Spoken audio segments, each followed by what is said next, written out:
सोचिए, परिवहन सिर्फ गाड़ियां या ट्रेनें नहीं है, ये तो हमारी आज की दुनिया का सर्कुलेटरी सिस्टम है। वो नसें जो व्यापार, संस्कृति और नए नए आइडियाज को दुनिया के कोने कोने तक पहुंचाती हैं।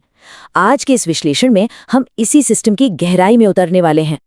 तो चलिए इस कनेक्टिविटी की पहेली को सुलझाते हैं और देखते हैं कि कैसे आज हर चीज एक दूसरे से जुड़ी हुई है। कभी अपने आसपास की चीजों को गौर से देखा है कि वो आई कहाँ से है? हो सकता है कि हाथ में जो फोन है वो एक महाद्वीप से आया हो और सुबह की कॉफी किसी दूसरे से। ये कोई जादू नहीं है, ये परिवहन और संचार के एक शानदार नेटवर्क का कमाल है। देखिए, यहाँ असली चुनौती है दूरी। सोचकर देखिए, कच्चा माल कहीं और मिलता है, उसे बनाने वाली फैक्ट्री हजारों मील दूर है और हम सब यानी ग्राहक बिल्कुल ही अलग जगह पर हैं। इन सभी को एक साथ जोड़ना, यही तो है परिवहन का असली कमाल। तो सवाल ये है कि ये दूरी मिटती कैसे है? इसका जवाब दो जबरदस्त ताकतों में छिपा है जो मिलकर हमारी दुनिया को एक ग्लोबल गांव जैसा बना देती हैं। हमारी दुनिया दो पिलर्स पर टिकी है। पहला है परिवहन, जो सामान और लोगों को एक जगह से दूसरी जगह ले जाता है, और दूसरा है संचार, जो आइडियाज और जानकारी को गति देता है। ये दोनों समझिए एक ही सिक्के के दो पहलू हैं, एक के बिना दूसरे की कल्पना भी नहीं की जा सकती। इसे एक बहुत बड़े मकड़ी के जाले की तरह सोचिए। शहर, बंदरगाह, ये सब है नोड्स, यानी वो पॉइंट्स जहां से सब कुछ जुड़ता है, और इनको जोड़ने वाली सड़कें और रेलवे लाइनें हैं लिंक्स, यानी उस जाले के धागे। यही सरल सा ढांचा हमारे पूरे ट्रांसपोर्ट नेटवर्क की नींव है। ठीक है, चलिए अब जमीन पर उतरते हैं और बात करते हैं जमीनी परिवहन की। शुरुआत करेंगे सबसे आम और सबसे जरूरी चीज से, सड़कों से। सड़कें हमारे ट्रांसपोर्ट नेटवर्क की जीवन रेखा हैं। यही तो है जो असल में डोर टू डोर सर्विस देती हैं। अमेज़न के पैकेट से लेकर घर आने वाले अखबार तक सब कुछ सड़कों के जरिए ही तो अपनी मंजिल तक पहुंचता है। यही लास्ट मील कनेक्शन इन्हें सबसे जरूरी बनाता है। लेकिन हाँ, हर सड़क एक जैसी नहीं होती। कच्ची सड़कें बनाने में सस्ती तो पड़ती हैं, लेकिन जरा सी बारिश हुई नहीं कि वो कीचड़ का दरिया बन जाती हैं। वहीं दूसरी तरफ पक्की सड़कें बनाने में पैसा लगता है, लेकिन वो हर मौसम में भरोसेमंद होती हैं। तो ये हमेशा लागत और विश्वसनीयता के बीच का एक चुनाव होता है। अब ये आंकड़ा सुनिए, शायद थोड़ा चौंकाने वाला लगे। पूरी दुनिया की कुल सड़कों का 1/3 हिस्सा, जी हाँ 33%, सिर्फ नॉर्थ अमेरिका में है। इससे पता चलता है कि कुछ इलाकों ने रोड इंफ्रास्ट्रक्चर पर कितना ज्यादा जोर दिया है और कैसे ये उनकी अर्थव्यवस्था का आधार बन गया है। अब सड़कों से एक कदम आगे बढ़ते हैं और बात करते हैं हाईवेज की। इन्हें आप सड़क सिस्टम की धमनियां समझ सकते हैं। चौड़ी कई लेन वाली सड़कें, जिन्हें बनाया ही इसलिए गया है ताकि गाड़ियां बिना रुके तेज रफ्तार से चल सके। चलिए दुनिया के कुछ शानदार हाईवेज को देखते हैं। ट्रांस कैनेडियन हाईवे, जो एक छोर से दूसरे छोर तक पूरे महाद्वीप को पार करता है, या फिर अलास्कन हाईवे, जो घने जंगलों के बीच से अपना रास्ता बनाता है। और भारत में स्वर्णिम चतुर्भुज, जो देश के 4 सबसे बड़े महानगरों दिल्ली, मुंबई, चेन्नई और कोलकाता को जोड़ता है। ये सचमुच देश की आर्थिक रीढ़ की हड्डी है। तो सड़कों की बात हो गई, अब पटरी पे आते हैं। बात करते हैं रेलवे की, जो परिवहन में एक बिल्कुल अलग लेकिन बहुत ही जरूरी भूमिका निभाती है। मिलिए परिवहन के असली बाहुबलियों से, ट्रेनें। जब बात आती है भारी भरकम सामान जैसे कोयला, अनाज या लोहा को लंबी दूरियों तक ले जाने की, तो रेलवे का कोई मुकाबला नहीं है। ये सचमुच ट्रांसपोर्ट के वर्कहॉर्स हैं। आइए दुनिया भर के रेलवे नेटवर्क पर एक छोटी सी यात्रा करते हैं। यूरोप में दुनिया का सबसे घना रेल नेटवर्क है। वहीं नॉर्थ अमेरिका में रेलवे का इस्तेमाल मुख्य रूप से माल ढुलाई के लिए होता है। रूस जैसे विशाल देश में तो रेलवे सबसे प्रमुख साधन है।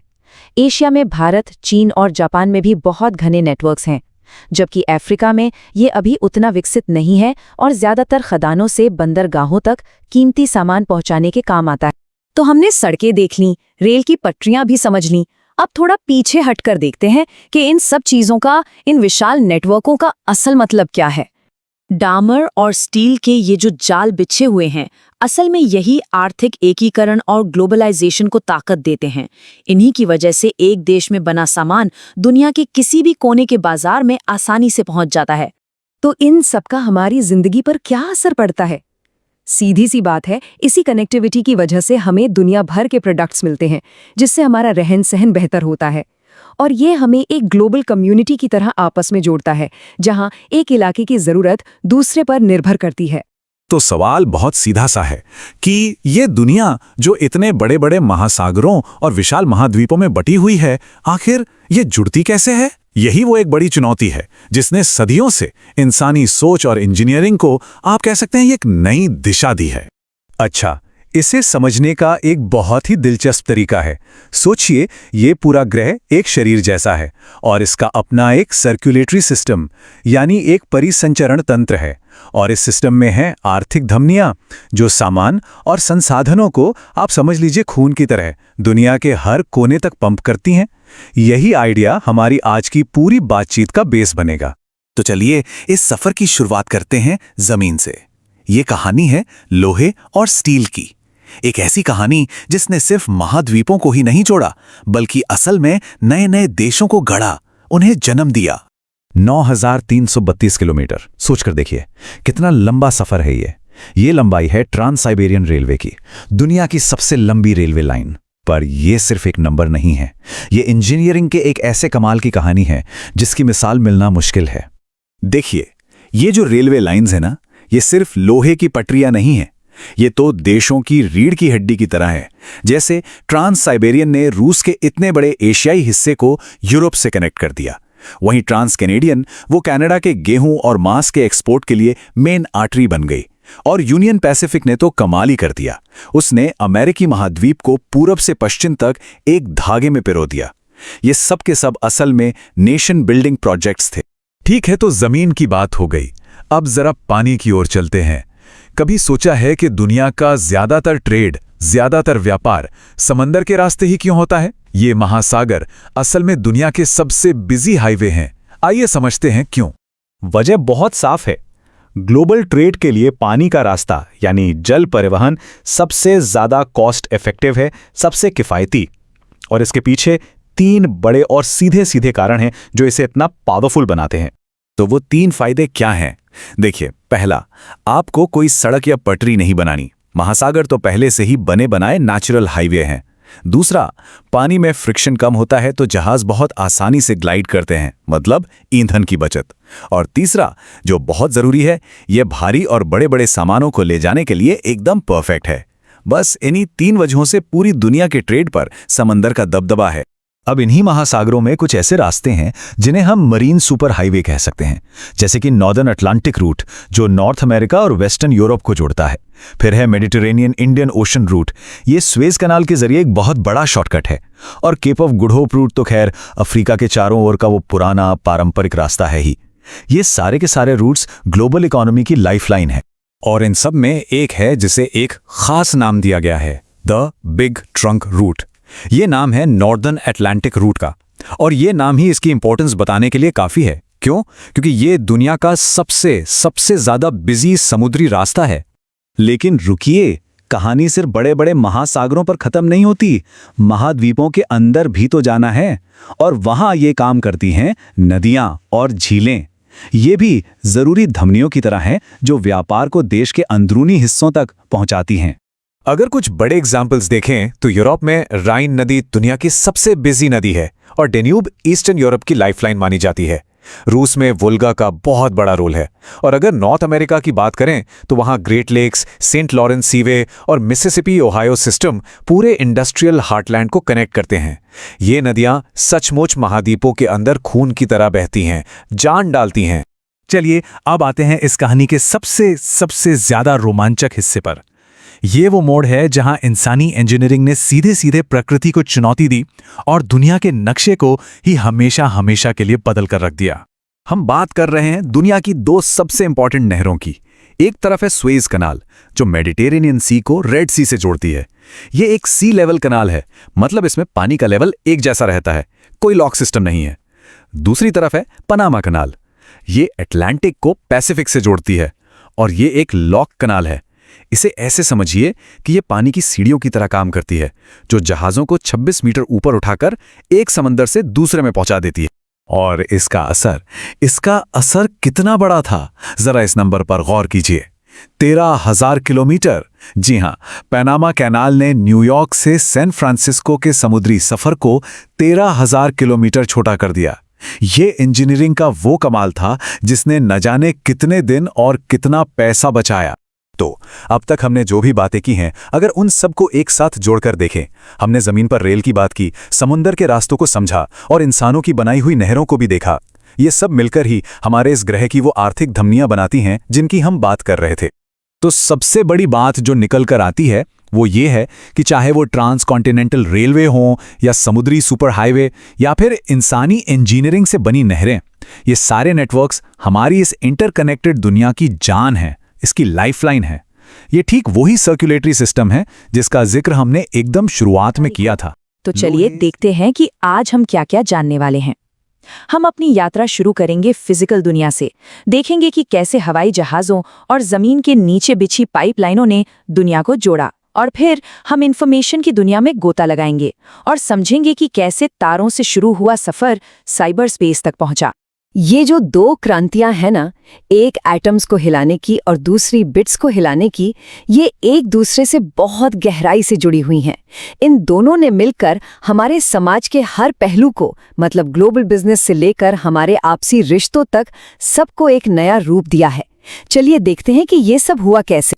सदियों तक हमारी रफ्तार जानवरों, हवा और पानी के भरोसे थी, लेकिन फिर 19वीं और 20वीं सदी में इन्वेंशंस की एक ऐसी लहर आई जिसने सब कुछ बदल कर रख दिया और लोगों और सामान को उस पैमाने पर लाना ले जाना मुमकिन बना दिया जो पहले कभी सोचा भी नहीं जा सकता था। शायद ही कोई ऐसा आविष्कार होगा जिसने समय और दूरी को लेकर हमारी समझ को हवाई जहाज से ज्यादा बदला हो। उड़ने की काबिलियत ने सिर्फ सफर को तेज नहीं किया, इसने तो दुनिया का नक्शा ही बदल दिया। तो सवाल ये उठता है कि आखिर हवाई यात्रा आज की दुनिया के लिए इतनी जरूरी क्यों बन गई है? इसका जवाब इसकी स्पीड, इसकी पहुंच और इसके स्ट्रेटेजिक फायदों में छिपा है। देखिए, हवाई यात्रा की सबसे बड़ी ताकत है इसकी रफ्तार। जिस सफर में पहले हफ्ते लग जाते थे, वो अब कुछ घंटों का रह गया है। पर यह सिर्फ समय बचाने की बात नहीं है। हवाई जहाज उन मुश्किल जगहों तक भी पहुंच सकते हैं जहां पहुंचना नामुमकिन सा लगता है, जैसे ऊंचे पहाड़ या घने रेगिस्तान। और हाँ, डिफेंस के मामलों में तो हवाई ताकत का होना एक बहुत बड़ा स्ट्रेटेजिक एडवांटेज है। ये जो ग्लोबल एयर नेटवर्क है, कह सकते हैं ये आज की दुनिया का नर्वस सिस्टम है। आप देखेंगे कि ईस्टर्न अमेरिका, वेस्टर्न यूरोप और साउथ ईस्ट एशिया में हवाई रास्तों का घना जाल बिछा है। ये दुनिया के बड़े बड़े इकोनॉमिक और टूरिज्म सेंटर्स को जोड़ता है। और न्यूयॉर्क, लंदन, टोक्यो जैसे शहर तो सिर्फ डेस्टिनेशन नहीं है, ये तो बड़े बड़े हब हैं जहां से रोज लाखों लोग और टन सामान गुजरता है। एक तरफ जहां हवाई जहाज आसमान पर राज करते हैं, वहीं जमीन के नीचे भी एक क्रांति चल रही है, चुपचाप, हमारी नजरों से दूर। हम बात कर रहे हैं पाइपलाइनों की, हमारी मॉडर्न इकोनॉमी की वो अनदेखी नसें जो इसे जिंदा रखे हुए हैं। और ये पाइपलाइनें सिर्फ तेल और गैस के लिए नहीं हैं, इनसे पानी, एलपीजी और सुन के शायद हैरानी हो, न्यूजीलैंड के कुछ हिस्सों में तो दूध भी ट्रांसपोर्ट किया जाता है। ये हमारे शहरों और इंडस्ट्रीज तक जरूरी चीजों का एक लगातार न दिखने वाला बहाव बनाए रखते हैं। अब देखिए, ट्रक या ट्रेन के उलट पाइपलाइन में अलग अलग गाड़ियों की जरूरत नहीं पड़ती, न लोडिंग का झंझट न अनलोडिंग का। ये तो एक लगातार बहती नदी की तरह है। इसका सीधा सा मतलब है कि जब बहुत बड़ी मात्रा में कोई चीज लंबी दूरी तक भेजनी हो तो पाइपलाइन सबसे सस्ता और सबसे अच्छा जरिया है। तो ये तो हुई फिजिकल चीजों को एक जगह से दूसरी जगह ले जाने की बात, लेकिन इंसानियत की शायद इससे भी बड़ी कामयाबी थी इंफॉर्मेशन की दीवारों को तोड़ना, मतलब एटम्स की जगह बिट्स को हिलाना। और यहीं से शुरू हुई कम्युनिकेशन की क्रांति। इस सफर ने हमें एक ऐसे दौर में पहुंचा दिया जहां दुनिया के किसी भी कोने में तुरंत बात करना मुमकिन है। एक ऐसा दौर जो कुछ पीढ़ियों पहले किसी जादू से कम नहीं लगता। देखिए, 200 साल से भी कम समय में हम कहां से कहां आ गए। टेलीग्राफ के डॉट्स और डैश से शुरू होकर टेलीफोन पर आवाज भेजने तक, फिर मोबाइल फोन से बात करने की आज़ादी, और आखिर में इंटरनेट, जिसने लगभग पूरी इंसानी जानकारी को एक दूसरे से जोड़ दिया। हर एक कदम ने दुनिया को और छोटा और तेज बना दिया। इस पूरी क्रांति के दिल में है ऑप्टिकल फाइबर टेबल्स। ये वो केबल्स हैं जिनमें बिजली के बजाय रोशनी की तरंगें दौड़ती हैं, जिससे डेटा अविश्वसनीय रफ्तार से, सुरक्षित तरीके से और बिना किसी गलती के पहुंचता है। हमारा हाई स्पीड इंटरनेट और ग्लोबल कम्युनिकेशन इसी टेक्नोलॉजी की देन है। सैटेलाइट्स ने तो कमाल ही कर दिया। उन्होंने कम्युनिकेशन में दूरी के कॉन्सेप्ट को ही लगभग खत्म कर दिया। सैटेलाइट के लिए 500 किलोमीटर दूर संदेश भेजना हो या 5000 किलोमीटर, खर्चा उतना ही आता है। इसी एक इनोवेशन ने ग्लोबल टीवी, मौसम की जानकारी और दूर दराज के इलाकों तक इंटरनेट पहुंचाना मुमकिन बनाया है। और भारत ने भी इस टेक्नोलॉजी को अपनाने में कोई कसर नहीं छोड़ी। 1975 में आर्यभट्ट के लॉन्च से लेकर आज के आधुनिक INSS सिस्टम तक भारत की ये यात्रा एक बेहतरीन उदाहरण है कि कैसे कोई देश सैटेलाइट टेक्नोलॉजी का इस्तेमाल अपने विकास के लिए कर सकता है। इन सारी टेक्नोलॉजीज को मिलाकर एक बिल्कुल ही नई दुनिया का जन्म हुआ, एक डिजिटल महाद्वीप जिसे हम कहते हैं साइबर स्पेस। साइबर स्पेस कोई असल जगह नहीं है जिसे हम छू सके। ये तो एक वर्चुअल दुनिया है जो दुनिया भर के कंप्यूटर नेटवर्क्स पर मौजूद है। ये वो जगह है जहां हम ईमेल भेजते हैं, सोशल मीडिया पर दोस्तों से जुड़ते हैं और दुनिया भर की जानकारी हासिल करते हैं। एक ऐसी दुनिया जो पूरी तरह से इंफॉर्मेशन से बनी है। और इस डिजिटल दुनिया का फैलाव देखिए कितना जबरदस्त रहा है। 1995 में जहां 5 करोड़ से भी कम लोग इंटरनेट से जुड़े थे, वहीं आज ये आंकड़ा 5.4 बिलियन से भी ज्यादा है। ये शायद इंसानी इतिहास में सबसे तेजी से अपनाई गई टेक्नोलॉजी है। इस जुड़ाव का असर हमारी जिंदगी के हर हिस्से पे पड़ा है। ई-कॉमर्स ने हमारे खरीदारी करने का तरीका बदल दिया। ई-गवर्नेंस सरकारी सेवाओं को हम तक आसानी से पहुंचा रहा है। और शायद सबसे बड़ी बात, इसने एक ग्लोबल विलेज यानी एक वैश्विक गांव बना दिया है जहां विचार और संस्कृति बिना किसी रोक टोक के तुरंत पूरी दुनिया में फैल सकते हैं। अब जिस स्रोत सामग्री को हम समझ रहे हैं वो आखिर में अपने पढ़ने वालों के लिए एक सीधा साधा संदेश देती है जो हम यहाँ जैसा का तैसा आपके सामने रख रहे हैं। स्रोत सामग्री का कहना है कि ये विश्लेषण केवल आपके लिए नहीं बल्कि उन सभी विद्यार्थियों के लिए भी बेहद उपयोगी है जो NCERT को गहराई के साथ समझना चाहते हैं, और आपकी एक शेयर किसी और छात्र का कॉन्सेप्ट क्लियर कर सकती है। तो हम आज की चर्चा को इसी सवाल पर छोड़ते हैं। हमने एटम्स को हिलाने से लेकर बिट्स को हिलाने तक का सफर तय कर लिया है और अपनी दुनिया को बहुत छोटा बना दिया है। तो अब अगला मोर्चा क्या होगा? दूरी पर विजय पाने की अगली बड़ी क्रांति क्या होगी?